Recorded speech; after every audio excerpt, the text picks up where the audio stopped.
Number 3 wife number 3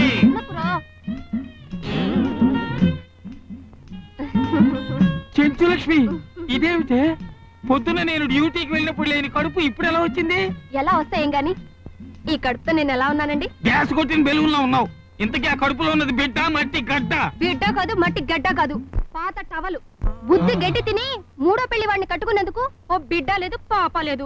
బిడ్డ పాప ఉండకూడదని నా మొదటి భార్య వనజకి పెళ్ళైన వారానికే కడుపొచ్చింది. ఈ వార్త వినగానే ఆనందాన్ని తట్టుకోలేక హార్ట్ అటాక్ వచ్చింది, చచ్చింది. నెల తిరగకుండానే గిరిజ కాపురానికి వచ్చింది, దానికి వచ్చింది, చచ్చింది. చిన్నక్క కూడా హార్ట్ అటాకేనండి? అబార్షన్. కడుపు అనేది నా కాపురానికి వచ్చి రాలేదే పిచ్చిదానా. అందుకే అది నీకు రాకూడదని, నువ్వు నాకు దక్కకుండా పోతావని భయపడుతున్నాను. చాలే ఊరుకోండి. ఆడదై పుట్టి గొడ్రాలుగా బతికే కన్నా చావడం మంచిది. నాకు వెంటనే బిడ్డ కావాలి.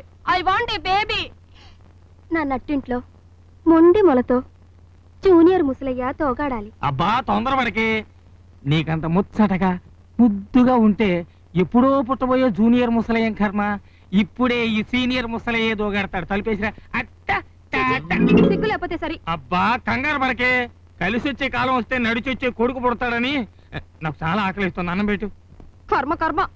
ఈ జన్మకు ఆశ లేదు, అప్పుడాల కర్ర లేదు. అదే నా ఫ్లూటు బావా. ఓమో రావైతే నాకు గతి పట్టేదా?